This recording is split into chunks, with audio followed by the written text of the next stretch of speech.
Hello everyone, my name is Peter, but you can call me Polose. I'm from Myanmar. Currently, I'm first year student in Rangsit University in engineering or civil engineering. In the next 10 weeks, I will be volunteering as a team leader at RIC Language Central. So if you choose to study with me, this is what I can do for you and the benefit that you will get.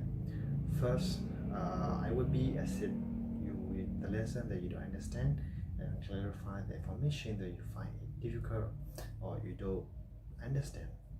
Two, I will give feedback to your writing. Three, you will have the benefits of correcting yourself and fix the mistake and improve your writing, reading, speaking, and listening, and apply the feedback that I give you to improve yourself. So that's all for now, and thank you very much for watching.